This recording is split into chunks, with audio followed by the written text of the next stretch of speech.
This is a Rogue Media Network podcast.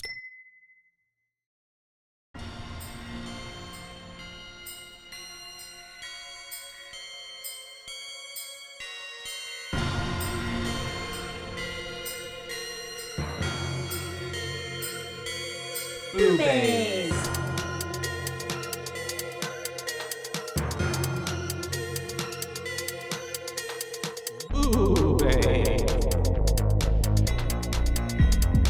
Hi, Hello, and welcome to BooBaes. BooBaes. That's right, we're your hosts. I'm Caitlin. And I'm Joshua.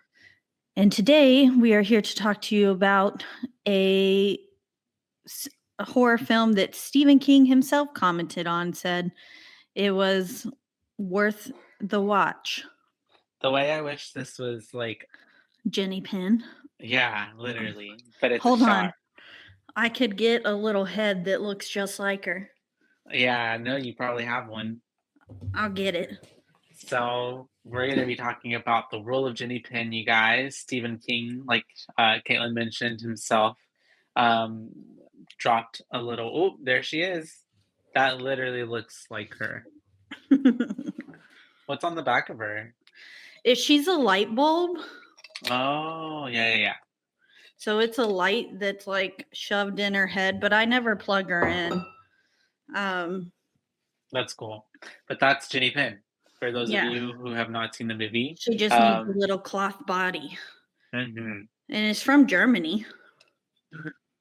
Oh, so she's vintage. Yeah. Cute. This film was from New Zealand, but just pretend she's got a little cloth body on her. And then lick her butthole. Yeah, that was so weird. Lick her asshole. I was like, what? This film was really demeaning. a lot to digest. Yeah, really demeaning. Yeah. It was kind of no, I mean it's totally an isolated story and like an exaggerated tale of like, a really bad something happening, but also kind of shedding light on older care facility home places, because this stuff kind of happened underneath the nose of all the people who were there. Yeah. And they kind of facilitated it. Oh yeah, most certainly, especially because he was, I mean, in his own way too, like he was gaslighting and, made it seem like he was the good guy, but Yeah. they were definitely more on his side than they were on Morty's side. Because he was part of the staff. Mm-hmm. For years, and so they like really sided with him. This is Dave, and yeah, they definitely didn't take the judge. Stefan was his name. Stefan Mortison. Okay, I called him the Morty. Judge, but they referred to him as Stefan most of the movie. Mm-hmm. But yeah, they definitely didn't take his side at all. Like he was being difficult, but they were really kind of shit to him. Yeah, I think they were definitely giving the like whole vibe of like, they generalize and put everybody in the same bubble. Like everybody's just, either loony or like is off in some way. So they're just like, whatever. And they just kind of like really disregard what he had to say. Yeah. And it's pretty unfortunate. They just kept saying like, you're confused. And yeah, it's like, he's like, no, I know what I saw. And then of course, I mean, to his, not to defend the place, but also like this dude, Dave, had the whole place basically like wrapped around his finger. Yeah. Yeah, because he had the patient scared to speak up, and he had the staff believing he's like some, just old frail man who couldn't hurt a fly, I guess. And yeah, and it's so. Speaking of flies, that's how we start the movie. We do with the old man, judge and a fly. Judge squishing a fly, and he's in the middle of a courtroom sentencing. It seems like there was this long trial that went on, and he's delivering his final verdict to this guy who I guess was, you know, accused of something, and so it was I like harming believe it was, children or something like that. Yeah. yeah, like sexual misconduct against a minor. And he very much starts to, like, whenever he's reading the verdict, and like I guess the mother of the children that this happened to is like, thank you, thank you. He then starts to reprimand her, and it very much Yes. shows, like, Savage. yeah, it very much shows his kind of in those first, like, what, 3 minutes, you get a very clear picture of who Mortison is, Stefan is, as not only like a judge, but like in his like he's very much like, I don't know.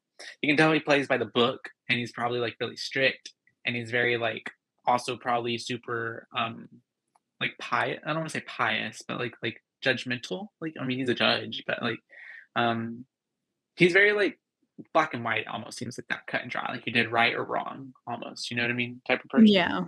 Mhm. And Um, speaking of which, sorry, we didn't say who this was directed by or who it was yeah. starring, but directed by James Ashcroft, and the judge is played by Jeffrey Rush. Which Joffrey. I recognize him instantly as Captain Barbosa from Pirates of the Caribbean. But he's been in so many other things. And then John Lithgow Who's plays Dave. who's been in so many things. Yeah, lots of things, including Shrek. Oh yeah, Lord Farquaad. Is that who he played? Yeah, he's Lord Farquaad. Oh, nice. Yeah, Um, I just knew he was in Shrek, and then he's been in so many other movies, like, and his roles are so extensive. Like, he plays so many different characters, and he does them all very well. Like, he was in like Daddy's Home or whatever with like Mark Wahlberg and What's that one? I don't think I've seen that one. Is it like an John action movie? Cena. No, it's like a funny Comedy. Yeah. And yeah, he's in that. I think he plays one of the dads, like stepdads or something, or like the grandpa.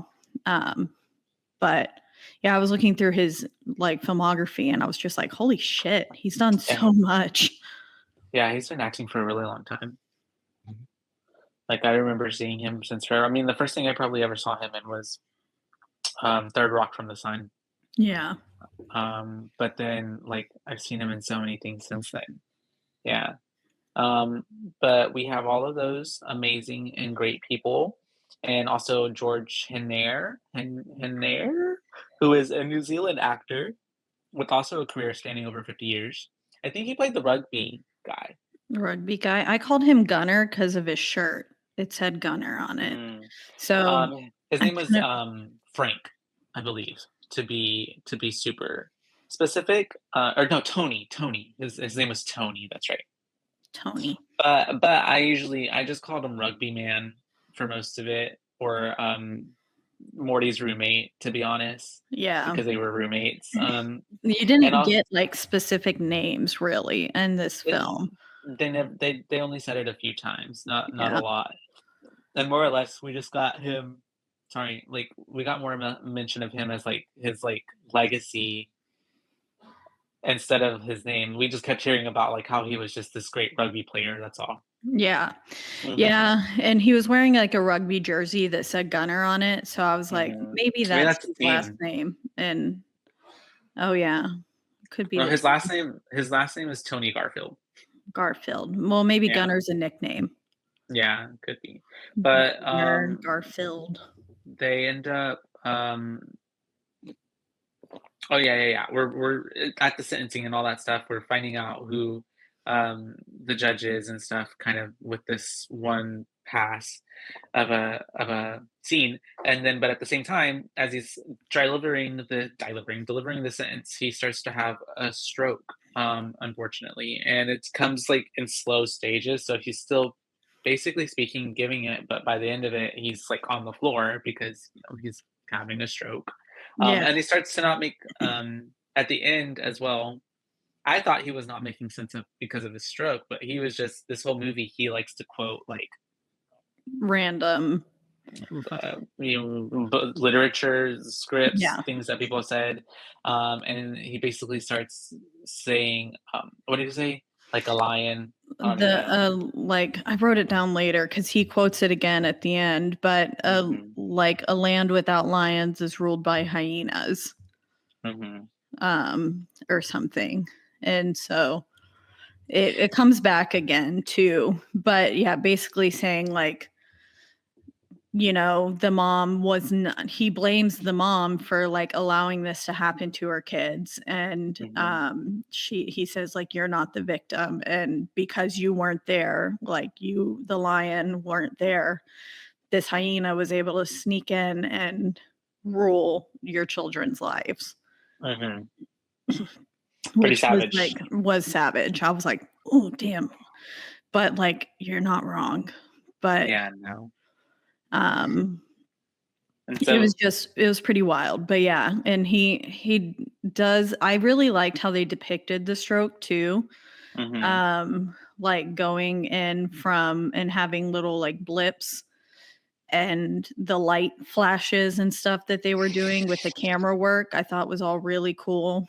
And I thought it was a really like probably somewhat accurate depiction of a stroke, I feel like. hmm And like losing the ability of his hand to hold the pen and everything. He just started going downhill really fast. And like you said, he ends up on the floor. Once he stands up, he collapses. And then we flash to an assisted living community. hmm yeah, he's, I guess, now admitted here and being taken care of in this place, and it's definitely the everything that you could, you got the workers walking around, you've got the like sliding doors, whatever. It's definitely um just what you would think of like a assisted facility place. And at this point, he's kind of also just kind of like, it's almost as if like he just he's had been kind of out of it up until this point because he's kind of just going with like being here essentially. I don't know. He's like Yeah. not in his own right state of mind, of course, because he just had the stroke and everything. And then he is. I'm trying to remember at this point. They're just going about how he's there, getting him and used to everything, and then he ends up with that one dude outside. He's Yeah. trying to go He outside. goes outside. He passes a really cute little kitty, but this kitty tends to be an omen of death. We find out later as he's smoking with the old man outside, who definitely should not be smoking anymore. No, He no, was not at like all. falling asleep with the cigarette in his mouth, and then And like his it's some class. foreshadowing. Yeah. Um, It definitely gave, like, someone who's been doing that his whole life and just does not know how to quit, even yeah. they should. Yeah. And then he was like coughing up a storm, and I was like, oh my God. Yeah. But then he explains like that cat is a kind of an omen of death. Like every time it tends to be able to sense when someone's about to die, Mhm. um, which it did appear every time we had a death in the film, Mhm. almost. So, but yeah, and then he shares a cigarette with this guy, and he offers him some of his flask, and the judge says, "Oh no, no." But then he kind of just goes off further into the grass and is just smoking his little cigarette, and he turns around, and the other old guy had like he choked on his flask and spit up onto himself and then dropped his cigarette in it and went up in flames. Mhm. And we just have this horrific scene to start us off of this man burning to death and Mhm. him just yelling, help, help, but no one comes fast enough. Yeah. So unfortunately, he had to witness that horrific event. First day being there, I guess. Yeah. And so I guess now we're Welcome moving in. home. Welcome home. He's inside, and as he's kind of chilling in the like a good, common room area, and everybody's in there. He the dementia lady, I don't remember her name. I don't think we ever got a name. It's called dementia lady. She like comes up to him and she's just like, I'm gonna get out of here, when Oh Christmas yeah. comes, Christmas and lady. a Christmas lady, yeah. She's like, I'm gonna get out of here, and she keeps repeating the same thing. And then he's kind of looking. I think he notices Dave at this point, right? Yeah, Or is, because he's like laughing maniacally in the background at the TV. And mhm. like, and this is when the judge is trying to regain the use of his hand, Oh and is yeah, like trying to grasp that cup yeah, and is failing to do so. But yeah, that's the first time he notices Dave, because Dave's like, that's right. there's like hyenas on the TV or something, hyenas Yeah. laughing. And then he's just like, ah, like laughing like a crazy person. And Mhm. he has a little Jenny pen on his Mhm. hand. It's kind of throwing off Stefan's concentration as well as he's trying to focus really hard on like grasping this cup. Yeah. And we have her then, yeah, talking to him about getting out of there, and he's like mentioning that she's like, what type, like what day is it or something like that, and he's like, it's like early October. Yeah. So she's obviously She's been there a while, been dropped off. She's gonna be because waiting a she just while. like is like, I just have to wait till Christmas is over. And he was like, ma'am, it's early October. So Like, like either just they so dropped her deadpan. off less like last Christmas season, or she's still been there Yeah, I think that is what forever. happened. She's been Hmm. there a long time.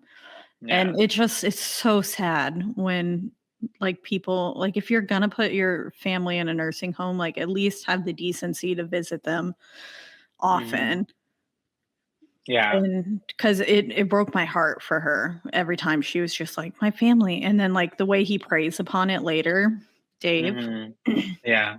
it made me like sick to my stomach. I was like, oh Yeah. my God, that's so sad. Dave's a terrible person. Dave really is Dave is one of the most terrible people ever, like in cinema a history, true villain.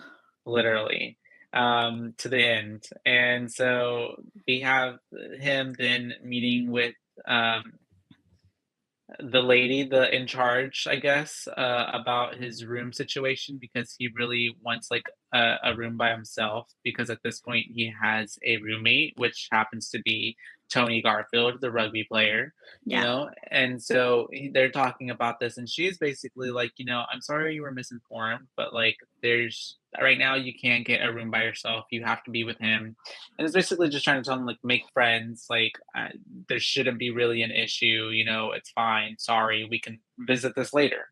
And so he's like not really happy with that, of course, because at this point you can tell like he's a really like proud and independent and like proud person. Like he's just like Mhm. leading up to all this, he probably took care of himself, did everything for himself his whole life, and so now having to rely on all these people and also them telling him like what he can and cannot do, super frustrating. And so then we cut to him meeting. Is it his roommate at lunch? She's talking to him. I don't know. My next note is he trying to drown himself when he was in the Oh, tub? yeah, yeah, that's right. So, I but think I in don't between that, he had a little like chatty with chat with Tony at the okay. table. But no, yes, because this is when Tony is trying to tell him about the book, and he's like, "I've already read that. All those books are the same." Oh yeah. And Tony's just like, "Well, this guy's a dick." Like Yeah. he's, you know. And so yes, you're Yeah, right he though. really tears Tony down in that instance. And it's like, dude, just like this guy's trying to be nice to you and befriend you because you have to live together as it Hmm. turns out. So you might as well get to know each other. Yeah, They it, thankfully do have a sort of redemption arc with each other throughout the film when for sure. because they have a shared Goal, interest, dilemma. dilemma. Yeah. Yeah. But like you said, unfortunately, and you know what? I honestly don't even think he was trying to drown himself. I think he literally was just like that weak and like couldn't get himself back up.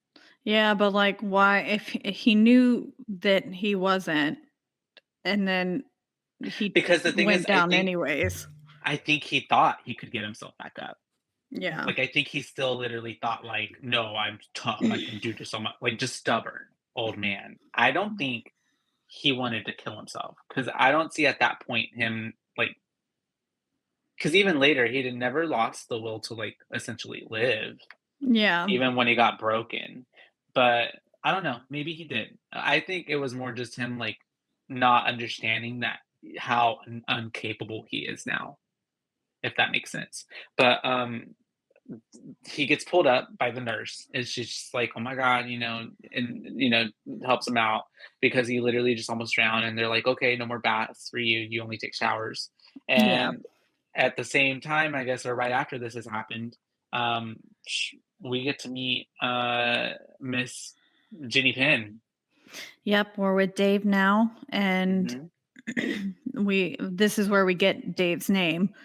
mhm. And we learn of Jenny Penn and like um I forget what we're doing with Dave in this moment, but Well, he comes down to the like nurses station, right? And they're yes. like, "Hello, Dave." And then he puts like Jenny Penn in the nurse's face and she's like, "Hello, Jenny Penn." And then the other guy is like clearly not really having it, but the Yeah, nurse was being like chill. empathetic. Um, yeah, but the other guy was like, "Okay, time to get you back to bed."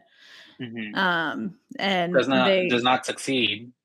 yeah, he like sends him off in the elevator, but then he doesn't actually get on the elevator. And then he walks down the hallway and he's just sitting. We flash to him sitting in the corner of Judge's room, right? Yeah, he's in there. And he Uh, passes the woman waiting on her family again. the Christmas lady. Yeah, Christmas lady just looking out the window and stuff. And oh yeah, because she's on the floor playing with Mhm. like Christmas ornaments or something. And he's like, "Is anybody home?" And like knocks her head with Jenny Penn. He's like, And "Nope." nope, yeah. And then he walks off. But then we Also, flash to him being in their room. for a assisted facility place, whatever, why is there such a lack of, like, people out during the Security. night on Yeah. floors? Yeah, and then also, there seem to also have been so many people, her, like, that moment, like, how is she also out of her room? And then Yeah. 2, there were so many instances in the movie where it seemed like, is there, like, a lack of, like, I guess everywhere is, lack of staff because it was just like, why are all these people by themselves? There's nobody in this Yeah. room watching them. No, I was thinking that as well. And I was really like concerned as to why his key card allowed him access to basically Everywhere. everywhere. And I was like, I guess it's because he used to be a member of the staff, but like that's not fair. I And also that's thought it was just really not right. weird that they also, like, weren't like, did nobody notice in logs that, like, doors are being opened every night at 2, 12, midnight, or I guess, or he's Yeah. the same And person. that's what I was thinking too, was like, is there not something that like tells like a ping, like, oh, Dave's key card opened this room at 2:37 a.m. Maybe that's and weird. like could substantiate the claims that Dave and Tony were making. Like Yeah, that's definite I, Tony. Yeah, I oh yeah, Stefan and Tony, sorry, you're good. against Dave. But I just was so confused as to how he was literally unbarred, like he could just go wherever he wanted. Mhm. Because like whenever he Maybe. switches with Christmas Lady's Oh, uh her card, yeah. card later and It he can't get into anywhere and it's like and he goes but freaking out trying to find his card and I'm like, yeah. yeah, he shouldn't be allowed that card.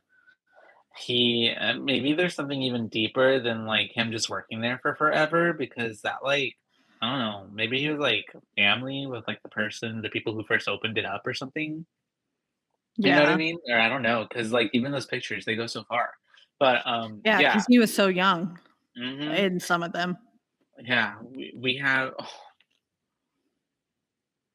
she's, like, twitching. No. It's so cute. Okay, Sweet Nelly. and so, we have him in the bedroom, like you said, just in the corner, just kind of menacingly watching, plotting, I guess. Creepy. Oh, Yeah. and earlier, sorry, Mhm. way earlier, the judge went to pee and someone was watching him through the door. Was that Dave or was it Probably. someone else? Because it looked like someone else, kind of.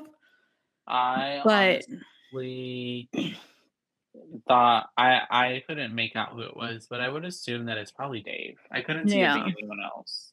Like, yeah. just a weird nurse or something. I don't know. But yeah, it was super weird. Like there's just a complete lack of privacy in Mhm. this facility.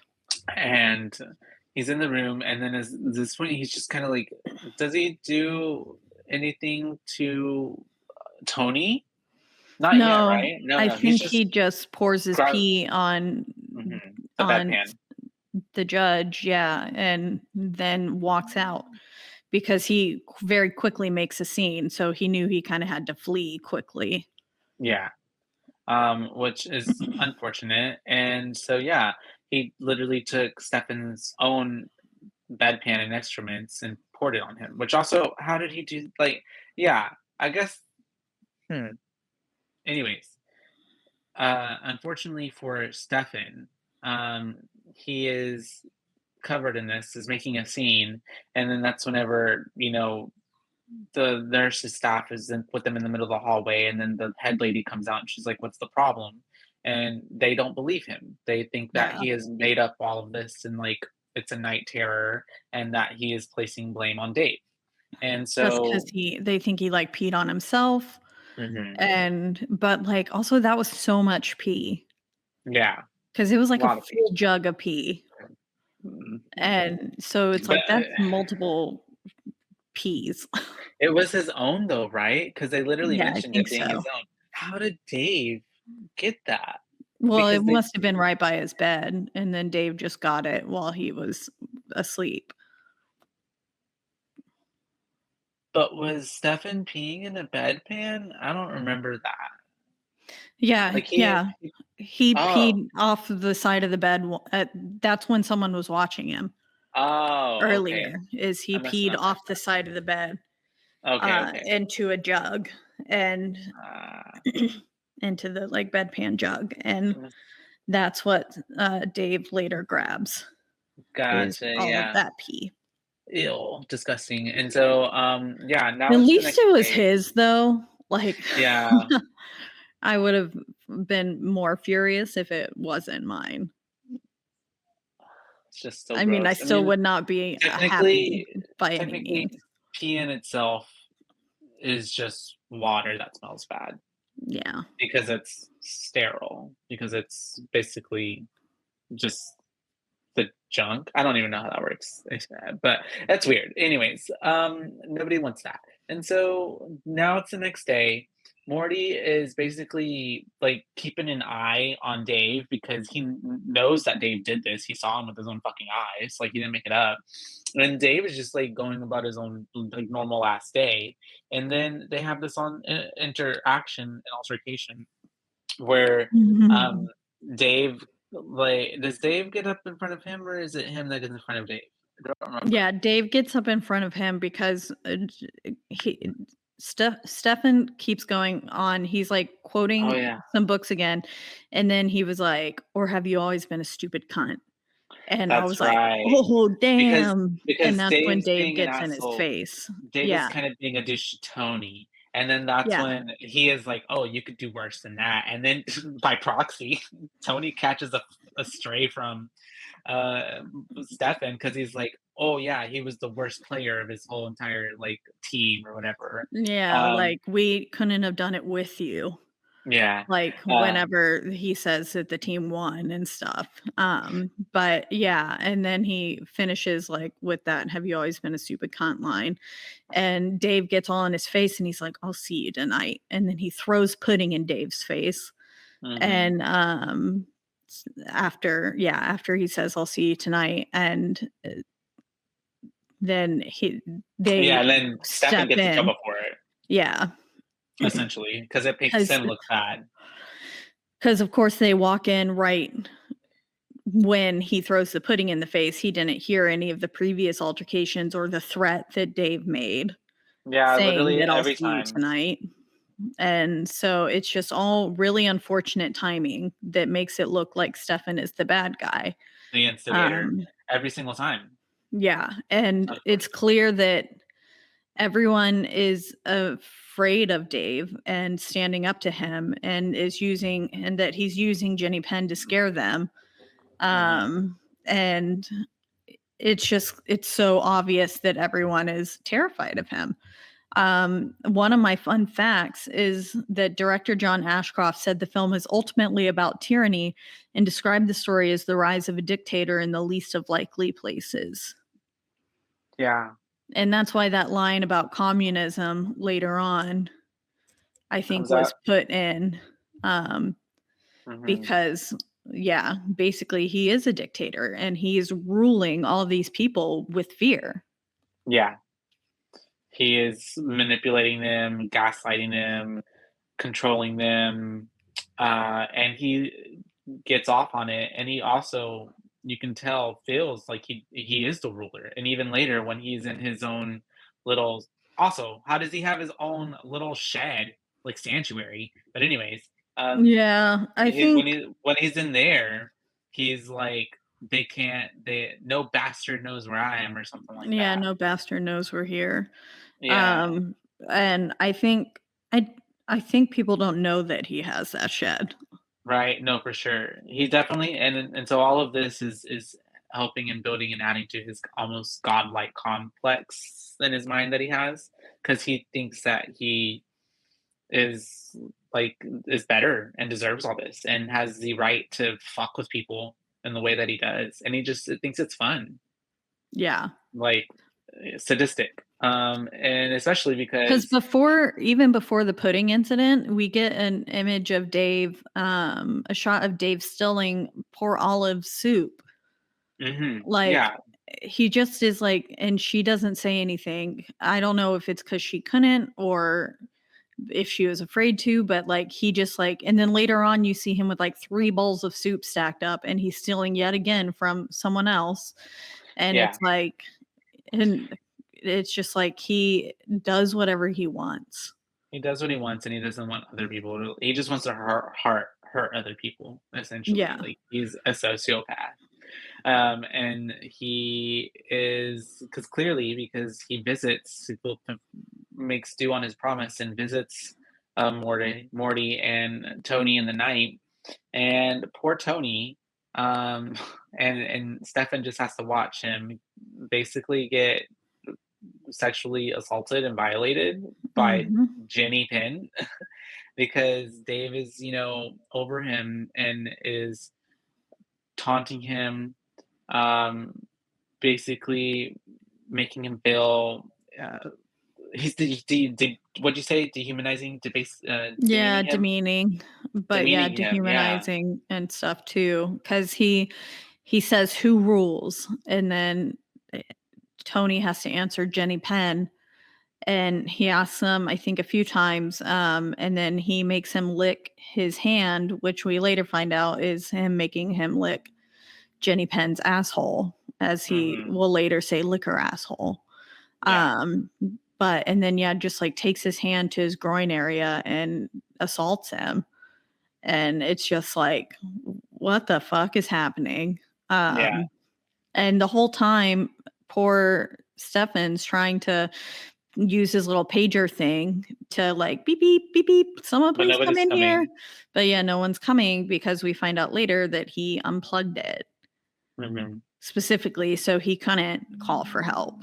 Yeah, Um, and it's just sick. it's really sad. Yeah.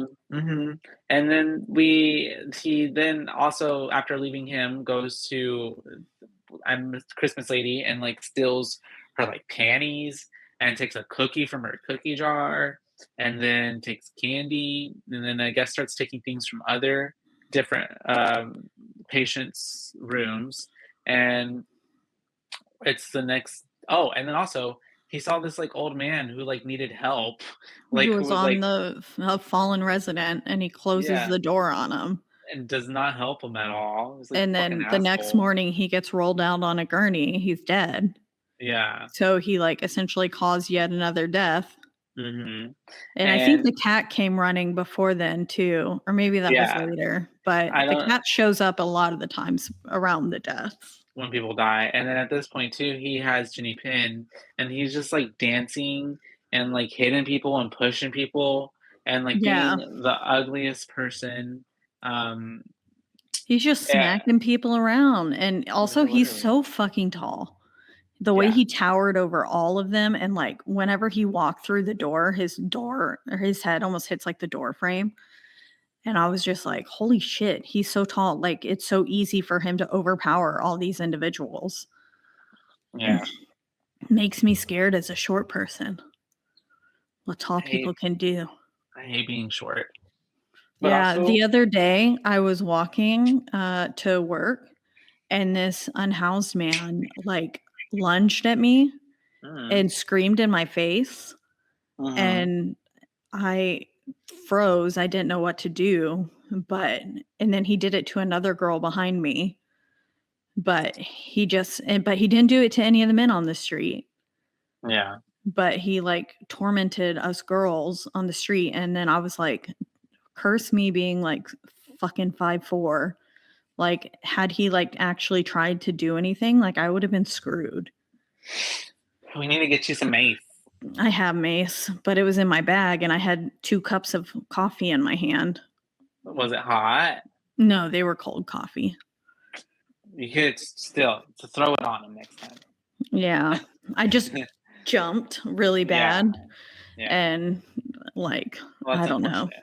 Well, It's maybe it's is scary. yeah, yeah. Well, it's hard being little, but also there are advantages to being little as well. Yeah. You can stab someone really Shwa. Get in there, get like them in the tummy. agile, yeah, before they can even reach you. I don't know. And then we have like all of that's happening, right? And so now it's the next day, and sorry, no, my bad. He hit all those people. He's being an asshole to these people, and then like these rugby boys visit, and they start to have like a meeting with Tony, and so then after all of that happens, and Tony gave his little like had his little powwow with the team, which it also helps to build like why we hear Tony later being like he doesn't want to turn in Dave because he doesn't want people to pity him or see him any less than of what they see him right now, which is basically like a sports hero, Yeah. this big tough guy. And so then he is found hiding in the laundry room area in this hiding spot because Dave doesn't know about this spot. And so Stefan finds him in there, and Stefan basically has this moment with him where he's just kind of like, why don't you like, help me out? Why can't we just file a complaint? Like you can back up what I'm saying. And that's where we, say he tells him, well, no, he doesn't tell him until later about that, but he's just like, no, like I'm gonna deal with it. It's fine. Like, he basically doesn't want any help. He'll just stay in his hiding spot. Yeah. And so, He's it essentially his pride is yeah, coming ruling him and not allowing him to fight back. mhm, But so then we're with Stefan and he's trying to launch that official complaint and is like in the middle of it whenever the lady turns around and is like, well, Dave complained against you yeah, first. And then he's like, what? And he's like, he says you've been stealing from him and other residents. And so they're like, we're going to search your room. And they start searching his room. And they find at first nothing, but then they find under his bed the underwear, right? the underwear, and they Filled with almost were. like, I don't even know, I like the don't know what it was candy filled or with. what. I think Yeah, honestly, I think Dave wanted it to look like it was like jizz. masturbated on. Yeah, Yeah. I think so, but I don't think it was. I think it was just whatever. I don't know. But yeah, they find that, and then it definitely doesn't make Stefan look good, and even No. Stefan already from the get. As soon as like this started all happening, he's kind of already understanding because like it's his line of business. He's like, oh, this is a stitch up. Like he's framing me. He's wanting it to look like I did something, but he's the one who did something. Yeah, all the whole time Dave acts so innocent to the people in charge, but he's really just a menace, like Hmm. straight up menace to this little society. And it's like, God, he's gaslit everyone into believing him and is just, again, shouldn't have so much fucking access Yeah. to everything. Like, it's just so wild how no one is putting two and two together that like he's the only one who has access to all these things. And like, I don't know, it's so frustrating. It was very frustrating. And then this is when Stefan starts to like look around and he sees all the pictures on the wall. And he Yeah. sees that Dave has been there literally for what, like 40 fucking years? Yeah, since he was really young looking Hmm. and been a part of the staff, so that's why he's treated so highly. Hmm. Um and then this is when Dave runs off to his secret hideout and he's like sitting there smoking a cigarette and he says no bastard can see me, and then Jenny Penn says no bastard knows you're here, Hmm. in his little sing-songy voice that he does for Jenny Penn, which was disturbing. Yeah. Kind of in his own little bubble, his own little oasis here that he's created. And now it's the next day and Morty is talking to Dave and they're at the like dining room table area and Stefan's really trying to like more or less be like, I'm gonna take you down. You can't beat me. And then Dave's like just starts kicking him from under the table. Yeah, and this is And where we get the communism quote that he said communism always has the greatest attraction to those with the least. Mhm. And then I love he right before he gets kicked, he says, "You do really seem entirely absent of any positive attributes." And I was Mhm. like, "Damn, what a like sharp way to say like you just suck. Yeah. You're not a good person." And I was like, that was clever. Um but yeah, then he just starts kicking him in the fucking shins and kicks him like 6 times before Yeah. he I didn't finally is like, understand. had enough. Was Stefan just trying to weather it? I don't understand why he just wouldn't back up Back 2 up. inches Yeah.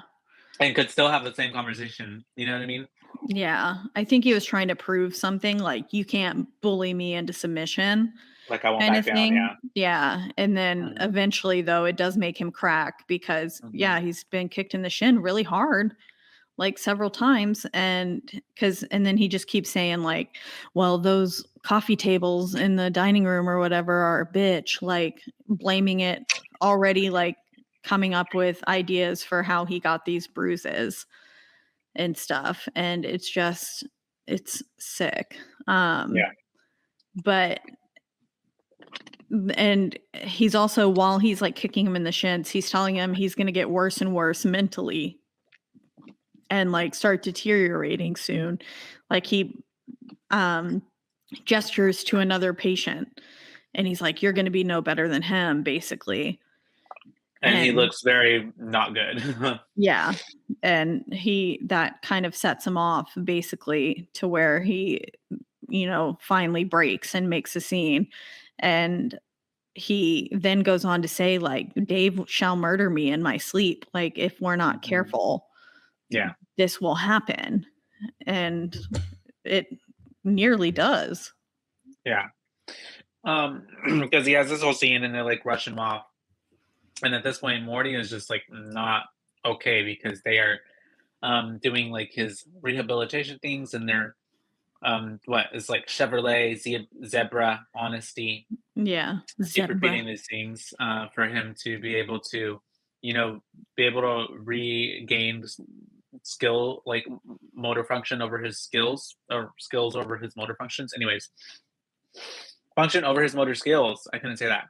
And so they are trying to teach him to do all this stuff, but you can tell he's like he's checking out. Like he's definitely losing his spirit, because he is like been told that he's never gonna get out of here. He's just gonna deteriorate.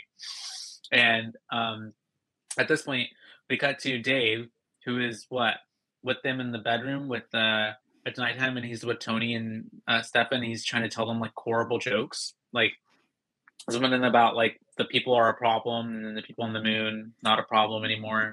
Yeah, the Mores. Maurice, Something like that. I think it was a racist joke.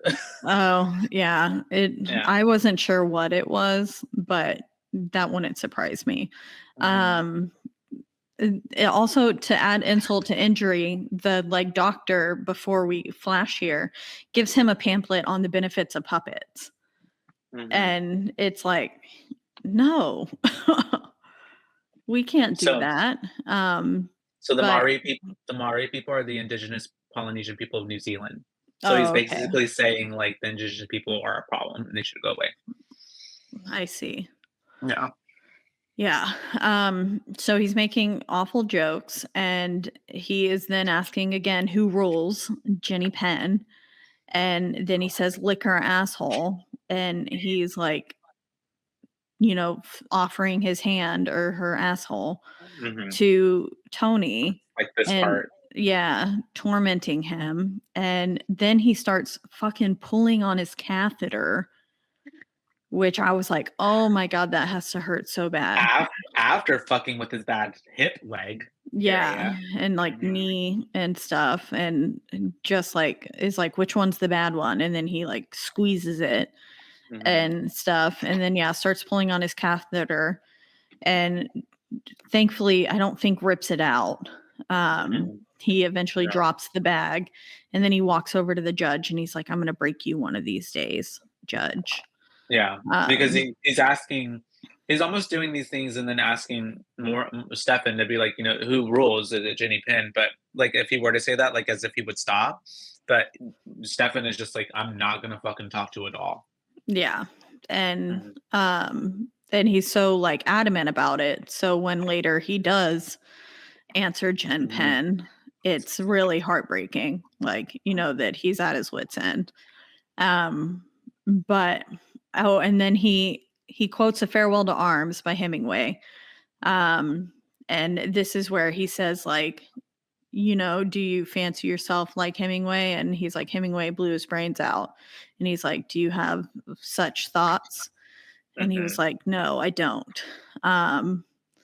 And then he puts Jenny Penn back in his face, and then he spits in Jenny Penn's face. He says, Yeah, and but then Dave spits back thrice. yeah, like just rapid fire. Yeah. Well, On not his really, little actually. face. He did kind of take his little time with it, but very, very gross. And thankfully, Stefan had glasses. Otherwise, that just would have been right all on his face. Yep. Mhm. Nah, but nonetheless, pretty gross. And so they end this night on that note. And then at the same time, we have, I guess, because at this point, I feel like um, Dave was so pissed off that Stefan wouldn't like bend to his will that he had to just like take it out on someone else. So he goes to the Christmas lady, and she's like, looking for her family out the window. And so he's like, "Here, they're actually here. Let me take you to them." And he takes her outside of the fucking building, and like literally outside of the gates. And then it's just like, "You got to go find them. They're there. Just go straight Yeah. ahead." Walk straight. You'll find them. You can't miss them. And Hmm. she, of course, is believing it. Oh, and also we did see right before, like as in the process of him getting her out, she does this the whole movie. She like takes stuff and she's like, "Mine." Mine. She did that with his card, Yeah. which he thought he got back, but we find out here in a bit because she leaves and then starts, exploring, and he gets back to the facilities, and as he's trying to get back into his room, he realizes he can't because he has her card, and so he can't get into his room, and so he realizes he fucked up, and Yep. so he goes and runs back outside to try to find her.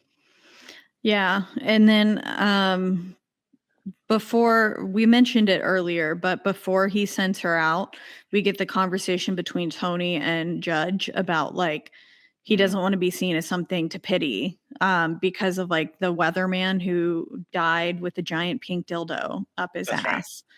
Yeah. And now everyone forgets how nice of a man he was, like, and how great of a man he was. All they remember is the giant pink dildo. And he's like, I don't want to be seen as something to pity and be remembered as like this guy who was tormented. Like, I want to be remembered as the hero I am. And basically that his pride won't allow him to speak up. But yeah, then Dave realizes he's fucked up with not having his own card. And so he's rushing after her, and he eventually finds her, and she's drowned. Yeah. In some very shallow water. Unfortunate. Really sad. And also, like, anyways, yeah, it's really sad because she was so innocent, essentially. Yeah. And, like, literally was not in any right state of mind. And it just really sucks on everybody's part because the people let her die. He's just a terrible asshole. Yeah. And essentially, he only did that because, like, he could. Wanted to. And yeah, literally, like, she did nothing to him. Yeah. It's not like she was fighting back or rebelling. Like, he just did it because they're literally toys to him. Yeah. And so and I just really also, it bothered me so much how he just, like, literally just flips her body and is just, like, going through her. Going through all of her pockets, has no regards for her. Treats her like trash. Yeah. He's just searching her person over and over until he finds the key, and then he just leaves her. And the next morning we see that they found the body.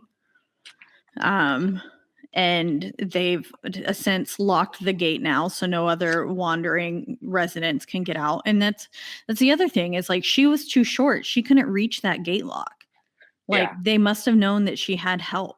Like, if anyone put, like, to use their brain cells like a little bit, they would have been like, oh, she's not tall enough to open this. Or also all the times that, like, Stefan was accused of things or anything, I'm like, he's in a fucking wheelchair and y'all know that he can't use half of his body. Yeah. But yet we're still believing that he's the instigator when Dave is the fully functioning, walking guy who walks around with a fucking puppet that you can't take off his hand.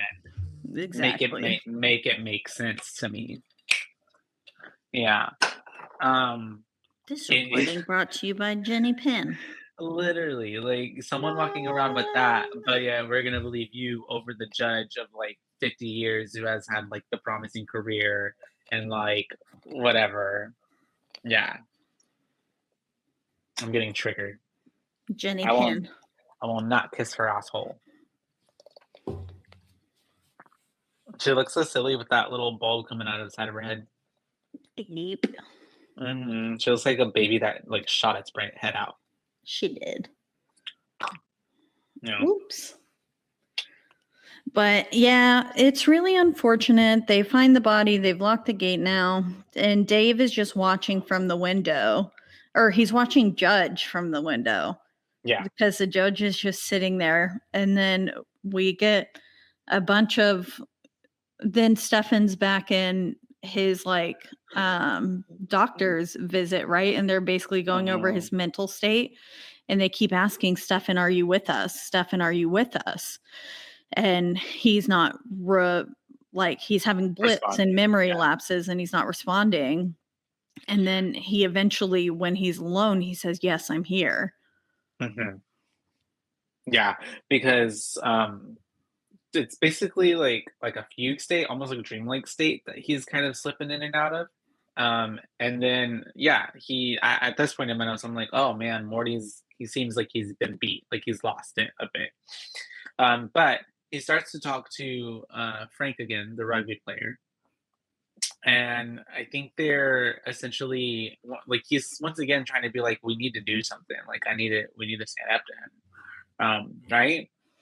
Yeah. And, where there are no lions, hyenas rule is the quote. Because we're having, like, flashbacks back to his last ruling and this, like, fever dream sequence.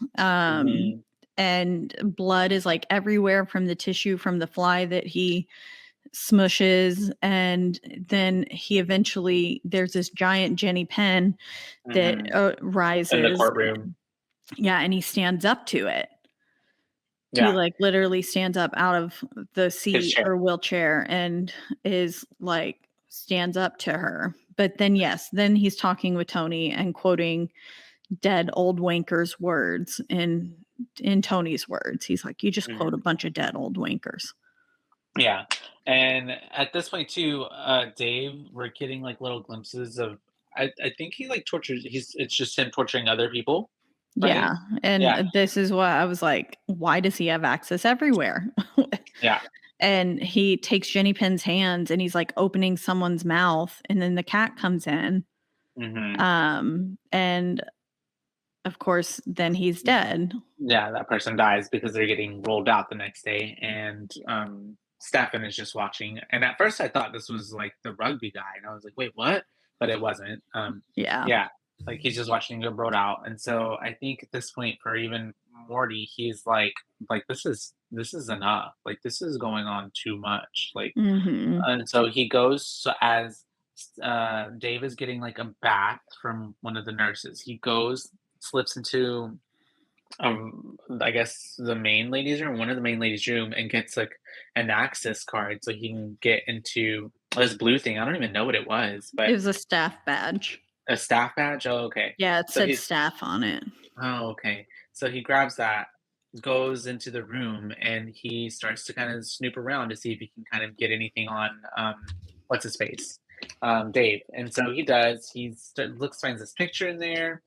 Kind of the room is very empty. The room doesn't have much. This room is spotless. Yeah, and he ends up finding well, we don't know that now. Anyways,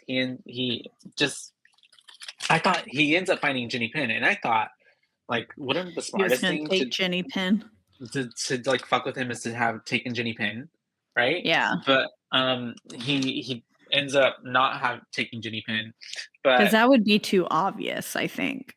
I guess so. And like he could be left with the remnants of it and stuff. And so I think what he did was smarter and ultimately more. Yeah. And it was really dark what he does. Yeah. Because Dave comes back, he notices that someone was in his room. I want to specifically say that Morty knows that Dave is the type of person who would notice if something's off. So he specifically was like, I'm gonna fuck with him. I'm gonna leave this dirt here. Yeah. So he knew that he was in there. And so because again, the room was spotless. And then to have dirt all of a sudden like on there, he would know that someone else had been in his room. And so he goes into like the chilling area, the living room area, and Stefan is in there, and he puts on music and he starts dancing to the song that he sang earlier. Knees Up, Mother Brown. And it's got Jenny Pin in there, so that's where we got the name Jenny Pin. Yeah, I believe. And then it was Jenny something. Yeah, Penarski or something. It was like a longer version, but yeah. And that's, I guess, why he has an obsession with this song, because he sang it earlier, and it was kind of very creepy. Yeah, it's very creepy. And he's doing this like little bit where he's just like doing this routine. But he ends up getting so worked up that he goes into like an asthma attack, because he has asthma, by the way, guys. And we've seen him use his inhaler a little bit before in the movie, but anyways, he starts to go to this fit, and fortunately, because Stefan is smart, he runs out of his inhaler stuff, so he can't breathe. So he's trying to make it back to his room, and nobody's helping him, of course, because nobody fucking likes him. And of course, none of the people, and there's no staff. So he's trying to make it to his room, and when he does make it to his room, and he's pulling out his other inhalers that he has, they are empty, because we cut to a flashback, and Stefan, when he was in his room, emptied out all of the puffs in his inhalers, so that way he wouldn't be able to have any medicine in the instance if he were to have an asthma attack. Yep. And so pretty scary, but I mean, he earned it. He's killed multiple people at this point.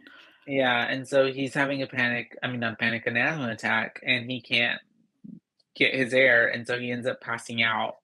And we might think that he's dead, and I think that But Stefan nope. thinks that he is, because they do get one, or maybe they get a. I know they get for sure one peaceful night. Maybe it could have been two or three, but um, they end up then. La, la, la, la, la, la, la. What? He It's the next. they're What? watching, yeah, he has like the nice peaceful night, and then he's watching TV with Tony, Mhm, and they're like sitting there and they're kind of just reveling in the fact that they don't have to deal with him anymore. And then he blips and everyone is gone from around him. And then mhm, he's suddenly moving really fast down the hall, and because he blips again and he's like barreling down this hallway, and he's like, what is going on? Like, someone stop whatever you're doing. And then he realizes it's Dave over him, pushing him, running down the hallway. mhm. And he's So like, scary. yeah, because his face that he was making too was just like crazy. Yeah. And then he eventually gets him into that lobby community center again, knocks him out of his chair, and then just starts. We get a mention of these two lovebirds earlier, but there's this couple in there who are very much enamored with one another. And Mhm. I believe one of the guys is blind and Yeah. can't tell what's happening, because all of a sudden Dave grabs him, starts moving him around, pushing him into some other chairs, like locking his wheels so he can't move, and help poor, I forgot her Gertrude. name, Gertrude. No, it wasn't. No, I'm just kidding. But Yeah, it was like Constance or something. mm, It was a unique name that I've never heard of. But Andrew's here. And then he unfortunately starts undressing her and is like assaulting her. And mhm, it's very, very sad. And the whole time, the boyfriend or husband, I don't know if they were married or not, is just yelling for her and is yeah. like, what is going on? What's going on? Please, like, help, someone help. Mhm, And finally, Stefan stands up and he just smacks him with his cane. And this mhm, is, of course, when all the nurses come rushing in. And so, yet again, Stefan looks like the bad guy because he's like standing over a hurt Dave on the ground with an undressed woman right next to him. And mhm. it's just, it looks so bad, Yeah, and Stefan's pointing at him like he's the bad guy, like he's the victim, and, which yeah, made me so mad. I was like, you stop. and so now after all of this, of course, they have Morty in, like, this the hospital bed situation, like, isolated by himself. Yeah, Um he blips and he's like all hooked up to Mhm. machinery now in a private room. And so then I think is this when, what, Dave comes back to him? And Dave is in the Yeah. room? Yeah, Dave going on about something, and he says like, time has awarded me certain advantages. Um and So what I don't know if I missed this or you missed this. I'm like, he said that he saw the judge when they were younger. No? oh yeah, he does Like saw mention him. like that he like saw him preside over a case once. Yeah, because he was like cleaning something in the background, or he was like just happened to be working somewhere, and he saw Yeah. him, and he like made it, and so he's like, basically saying how like he saw he had made something of himself, and then in his own 40 years he hadn't really done anything, and so at that point that kind of was when he decided like he was going to I guess just do whatever the fuck he wanted. I don't know, Yeah. like I don't know, but yeah. But yes, then they're having this whole dialogue, or not really. He's just talking. Dave's just talking, and Stefan at this point is just kind of like listening to everything. And he's kind of, I feel like, broken at this point. Yes, Hmm. definitely. And he then he's like, give us a grin. And he takes Jenny Penn's hands, puts them in the mouth of Judge, and makes his mouth into like a smile. And then he says, "Who rules?" And we get a very faint Jen Penn. And then he says, "Good. Now lick her asshole." And he very gingerly, like, Yeah. licks her. Reluctantly. Yeah. Her butthole. His back of his hand, and yeah, he's broke him. Yeah, and it's pretty sad. It's pretty frustrating because at this point you're just like, damn, like poor Stefan. He just can't catch a break. And a big Jenny Penn pops up behind him again. This looming Jenny Penn pops up, and then we're dancing with Jenny Penn. Right, with like distorted music in the background. Yeah. And once again giving like this fever dream type of situation. Yeah, because then a big Jenny Penn pops up on the screen again through like a red curtain, like the same divider curtain that was in his room. She pops through, and she's just real big on the screen, which I thought was a really cool shot. It was really cool. And then after all of this, we have him back getting willed into the he gets willed back into the cafeteria area where all the other patients are, and the rugby player sees him, and then he goes and tries to talk to him, but you can tell, and he can tell that like Stefan is like, well, he does say, "You look stronger than you look. I'll give you that." Yeah, you're tougher than you look. And then Tony like does this thing where he, I'm assuming it's an indigenous, maybe a Maori people tribe type of stuff, where he does this like chant, and it's trying to show that he like will no longer be like bullied by Dave. Whoa. Sorry, that was Andrew. It's okay. And then so he does that. Dave stops eating his 3 soups that he has on the table.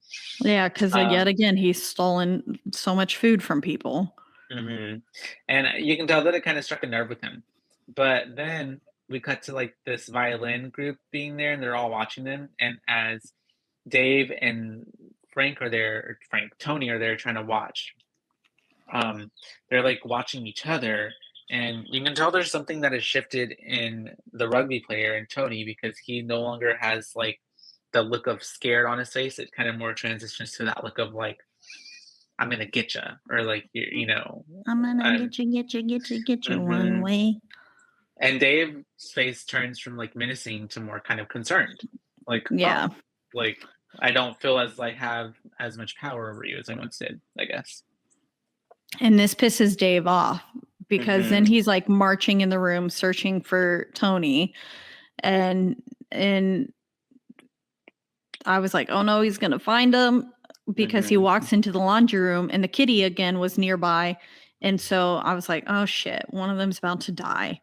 But I didn't see this coming, because then all of a sudden it's Judge in there that you see first, and I was like, oh, okay. But then they're both in there, both Judge and Tony, and they gang up on him and they knock him over.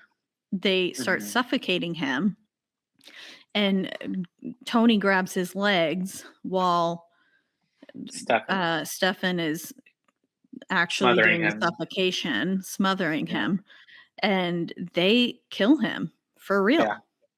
For realsies, which is honestly, I'm not usually one for like, we should like, killing should be met with killing, but Dave deserved it. Cool. Like, Dave was not a good person. Terrible. He was gonna keep killing people. At first I wasn't certain if they had just knocked him unconscious, but you can see he's wet himself in the process. Yeah, it looked like he had wet himself, and I was like, oh shit, he's dead. Because I'm pretty sure your bowels release whenever you die. Yeah, you can't hold that shit in if you're dead. Yeah, no more muscles to hold it in, so you just your bowels evacuate. And And so I was like, oh shit, he's dead. And then they burn Jenny Penn. Mm-hmm. And there's like, oh yeah, they burn Jenny Penn. There's this lady looking inside again who was looking inside earlier too. And I wonder Yeah. if she was like knowing or something. Cause like you see her several times throughout the movie just looking inside the Mm-hmm. building at them. She's like on the glass. Yeah. Yeah. And but then he looks down and the cat is right by his feet. And I was like, Mhm. uh-oh. Is he gonna die And now? yeah. And then, but that's all you get. You get a nice little title card at the end. There was no title card in this movie, except for at the very end, it Oh, says no. the rule of Jenny Penn. And we get simple text over Jenny Penn's burning body as this song Misery starts playing. And all the music for the film was so good. The Speaking of like music this and the ending sound. credit scenes. Yeah. Like all of it was just really, really well done. There's a lot of moments in the movie where it's just like you're focusing on sounds, and then like it does really good at making everything sound super clear and crisp and fresh and very accurate. Okay. Yeah. It was very, very good.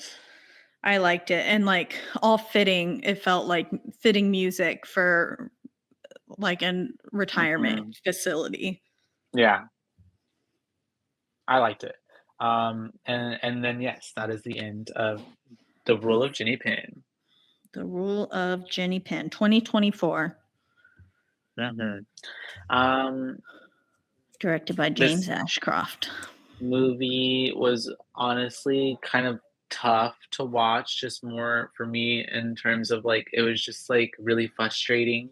One of those movies where you're just like, dang, like the antagonist is just getting gaslit, is just getting like, told they're the problem when really the other person's the problem. And it really like, I don't know, not scared me, but it just like made me sad for like how we do end up kind of treating and allowing, like just as a whole, as a society, because I'm complicit in it as well, because what am I doing to speak on behalf or do or advocate for any type of old person? I'm doing nothing. So Yeah. like it's just like, it's crazy that one day like even us maybe would even end up in a place where it's like how it's so different from other cultures, and you see that from dealing with Andrew's family and Korean culture, how like it's so twisted, how like as you get older, you're more and more respected. Whereas here, we're just like, okay, bye, you're trash, you're no longer useful. Yeah. Yeah. And so it's just kind of like, And like with their old people, like they live in the family home and they're taken care of by family members and not put into homes. Yeah. And so it's just really like kind of sad that like also this movie, even though it's a really like extreme, it also, yeah, like I'm sure there are facilities where probably people are getting hurt and like are getting taken advantage of, or Yeah. even like a situation where even patients have beef maybe, and it doesn't get taken care of the way it should because the people just don't care, or there's like lack of funding, or it's just like it's basically like a babysitter, like uh, over they're just babysitting, Yeah. our older people. And I think it also goes to show that just because you're old doesn't automatically make you a nice person. Oh yeah. Well, if Like, anything, yeah, I feel like it's kind of yeah. Being old, I feel like a lot of people like don't deal with their shit, and so they just become grumpy and sour and like mean. Yeah. yeah. Mhm. Yeah, because I feel like a lot of times old people are pitied though. And like they're just like, "Oh, what a sweet old person." And I'm like, "No, that person could have been like a child rapist or Mhm. like Albert Fish and literally cannibalized children." Yeah. Like there's so many like different lives these people could have lived. And Dave was a prime example that just because you're old doesn't make you nice. Yeah, for sure. And so On that, like, the movie was definitely kind of like one of those movies where it's like real life horrors as more opposed to like, the supernatural or anything like that. So, definitely made me never wanna live in a assisted facility, We'll make caretaking our home. own one where it's just Yeah, us literally. and we Just get taken care of, but we still like live together. there you go. I just it's yeah, it's pretty sad, and then also just Dave was like but also the movie was really good because it was written pretty good. It had really good dialogue. The script was good, and for it being about like people in The assisted living, the cinematography was cinematography. really good too. Mhm. Like, just the Um, shots and the lighting and everything, like, it was beautiful. and I, at first I thought was kind of like I don't wanna say slow, but it was mhm, I don't wanna say it's more cerebral, it's just more thriller. It's just it's kind of it's a medium burn for me. It's a medium burn Yeah. getting to the end. It wasn't necessarily slow because, obviously we have, like, that fire death at the beginning, and I don't know, I think a lot of it is very psychological, and a lot of it is very much like I was just getting frustrated a lot because I wanted Dave to fucking, like, get his comeuppance, and Yeah. even when, like, the asthma attack and then he was still alive, I was like, "Oh, dang," like, Dave probably I literally thought by the end of this that Dave was gonna be still alive and that it was gonna be one of those movies where it's just like, "Oh, there is no happy ending," kind of, you Mm. know? Mhm. But I'm glad that we did get some resolution. But the acting was incredible by everybody. Jeffrey Rush, Jonathan Lithgow, they carried the film. They did awesome, at making me believe that one was this, the judge, a strong man who ends up becoming a victim, and then we have Dave just playing, Jonathan Lithgow just playing a really sadistic, crazy character really well, Yeah. um, Playing and God, making and making essentially. and making me like really despise him for his lack of empathy and his lack of like just his entitlement to just like just doing whatever he wanted, um, and also feeling like he was like had the right to do so, and then like other people like he was basically just like the girl who like dished it but couldn't take it. You know what I mean? And that was just Yeah. kind of annoying. Um, but he also was having like fun with the judge because he's just like because even he when the judge was like they were having that conversation about, like, offing himself or something like that, like, because he was like, "Oh, you would like it if I killed myself," and Dave's like, "No, I actually wouldn't, like, I'm having the most fun I've ever had here in a long Yeah. time." Like, and I think it's because, the judge was actually fighting back with him, of course, he wasn't just, like, submitting and allowing him to, be terrible to him. But yeah, Very I toxic relationship.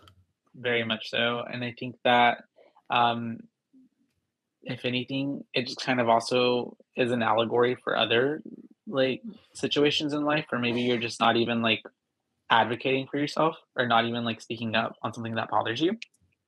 Um, but yeah, it's a pretty cerebral movie. It's really introspective, and it's really, like, there's so many things to it because even, like, tying into, all of Tony's reasons on why he didn't want to, speak up, like, there's layers there, and I'm sure there are people that are like that because I was frustrated with him, especially, like, on that first instance when, the bed piece situation happened and they asked Tony, like, what happened, he was like, "Oh, he made that all up. He's crazy. Yeah, I don't I know don't what know he's what he's going." going on about. Yeah. Yeah, and if he would have just spoken up then, like, maybe his whole Dave problem could have been resolved, Yeah. but there's just so many layers there that kept him from speaking up.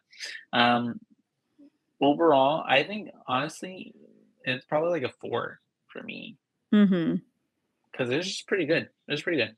It wasn't, like, crazy scary or anything like that, but it was scary, like, realistically, if that Yeah. makes sense. Yeah, real life Makes you horror.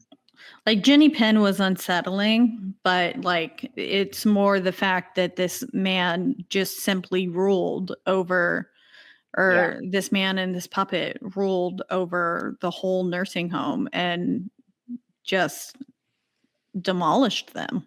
Okay. So, yeah. You want some fun facts? Fun facts. To add authenticity to the film, all of the actors in roles as caretakers received training from an actual care facility, like how to talk to patients, how to pick them up using a harness, and how to walk with them. That's So cool. that's those are the only 2 fun facts about this film. Well, There's not more because it's so new. yeah. And there's not any like goofs or anything either that I can read you. It's okay. I mean, it also gives. It was made on. Let me see. It doesn't even like we don't even get like what it was made off of. To be honest, like I don't feel because I hadn't even heard anything about this movie until you mentioned it to me, and then like even then, like I feel like these are some pretty like prominent actors for it to like. I hadn't seen anything about this at all, like whatsoever. Like I on had anything. seen what Shudder had posted because I follow Shudder on Instagram, and so I saw a few different things of it with Shudder, and it intrigued me enough. Yeah. But yeah. It's cute. I think overall, take? I think I would give it maybe like a 4.5. Maybe a 4.25. I'll level it out there. Just because I thought everything was beautifully edited and like shot well and put together well. Like I loved all the little blips and like time that we had and stuff. I thought that was really cool. The performances from all the actors and actresses were really phenomenal. They did a great job in making me believe really hate like John Lithgow made me really hate Dave.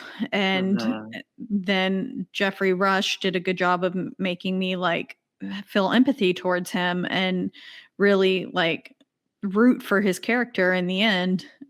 Same with Tony, like you really got to feel all of the emotions that they had. Very much, and like the spectrum of their personas, and just you got to see like how they were as human beings. And I thought that was really cool for it to only be like an hour and 43-minute film. That you got to see that range and really get to know the characters other than their names. Yeah. Well, and adding to that too, sorry, that Stefan's character, like he really did, as you're watching the movie, he really like, you felt like he had the stroke and like he was regaining his motor skills and like he was in the chair. Like he made everything feel super, super believable. Yeah, exactly. 100%. I guess like it wasn't like you said super scary in like a paranormal sense, but it was, or like a traditional horror sense. It's more just an scary of like this is something that really is a reality potentially for many people in assisted living communities. And that they're just forgotten about and they're left there to rot and die and be tormented potentially by either caretakers or other patients. Yeah. Which that's so wild to me that they actually trained the actors who were working as the healthcare patients, like, or healthcare people. Like how to do those things. They were so harsh, in my opinion. And I was just like, that's so mean. They're being so mean. But I feel like that's how places are, though. Yeah. I feel like because they don't. Oh, I don't know. I don't want. I just feel like a lot of those places probably like don't uh, facilitate like proper emotional training in that sense. I'm sure you get all the training of like how to wash someone, how to do that, how to do this. But like it really does take I feel like special type of people to do that type of job, right? Because it Yeah. takes this person to like be super patient and super like loving and tender and caring and like understanding like even if someone is treating you like horrible in the moment, you have to still be like, coddle them in a way almost. Yeah, Mhm, definitely. mhm, But yeah, I think for me it's going to be a 4.25. The way, just for like the way that it looked alone, and like the mhm. dialogue and the soundtrack and everything. It was just a very pretty movie, but just horrifying at that. Yeah. So yeah, I think it's a 4.25 for me, and then a 4 from you. So that's like Mhm. a 4.1. 4.1. 1 3. For the rule of Jenny Pin. The Rule of Jenny Penn, Yeah, honestly, 2024. pretty solid watch. Pretty solid watch. Would recommend I it. enjoyed it. Yeah, would recommend it as well. And Mhm. again, not like actually scary, but I mean, it is actually scary, but It's scary. not I your think it's one of those traditional more like sense of horror. I think it's the more or less like in the moments where things do happen, it's just kinda like, "What the fuck?" Like, Mhm. each moment, honestly, like the burning, the It's like scary kind of in the way that Midsummer is scary. it's unsettling. Like, yeah, because Mhm. it's the reality of like human beings and And like like what they can do to each other. mhm. And And also that's our one of the scariest things ever. mhm. Yeah. And I guess our own, like, mortality and all of that, and, like, our as well, like, as our fragileness and, like, our sense of autonomy, Yeah. because the way he controlled these people even without even having to necessarily physically control them, he just was with the fear, you know? Yeah. But yeah, that is Ginny Pin, you guys, and, it kinda tied in with even Child's Play because we had a doll in the film, so That's true. We did. mhm. And if you haven't heard our last few episodes on Child's Play, make sure to go back and listen to those. Maybe Child's Play 1 and 2. The third one we did kind of, uh, well, we didn't shit on it. We were just like, eh. And then, yeah, yeah. And then we got Jenny Pin. If you can't see us visually right now, which you can always see us On 'cause YouTube on or on YouTube. Spotify, Spotify has like if you listen on Spotify, it has the Mhm. video along with it. But we've got And a real life Jenny Pen with us. we gotta do a live Jenny Pin, you guys. And like always, we're being recorded by the lovely Rogue Media Network studios. You can listen to our show and a whole lot of other shows on their one website, roguemedianetwork.com. That's right. And if you want to listen to us or any of the other amazing podcasts that are hosted by Rogue Media, you can do so on a slew of podcasting platforms, but the biggest two would be, Spotify, and also Apple. And wherever you do listen, don't forget to. rate, review, like, and subscribe. That's right, because that's the only way we can get ahead in this world. And then if you want to let us know your thoughts on the rule of Jenny Penn, or let us know what movie we should cover next, you can do so on our one social media platform, which is Instagram, and that is at. At BOOBAES podcast, because we're your BooBaes, not your BooBaes. Mhm. Yep. And actually, the one by Stephen Cognetti does come out this Friday. Oh, okay. So maybe we So we can. could cover it. The new Forest Lane, Mhm. 825 Forest Lane. Um, I forgot which the actual numbers were, Okay. but that does come out this Friday on Shudder as well. So we could watch that if we wanted to, a brand new movie. Let's do it. And maybe we could call up Stephen Cognetti again. Maybe. And then maybe we could just keep doing Shutter movies maybe for a while. Yeah, Shudder is Sponsor fun. us, Shutter. Yeah. But But until then, until next time, you guys. bye, days. Bye, bays.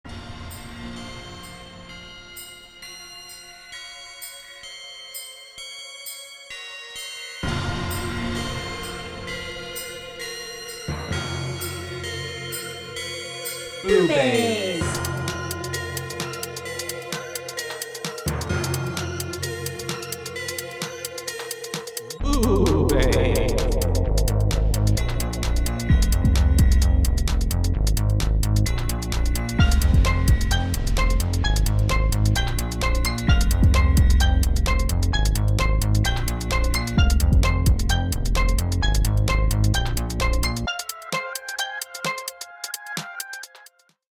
This has been a Rogue Media Network production.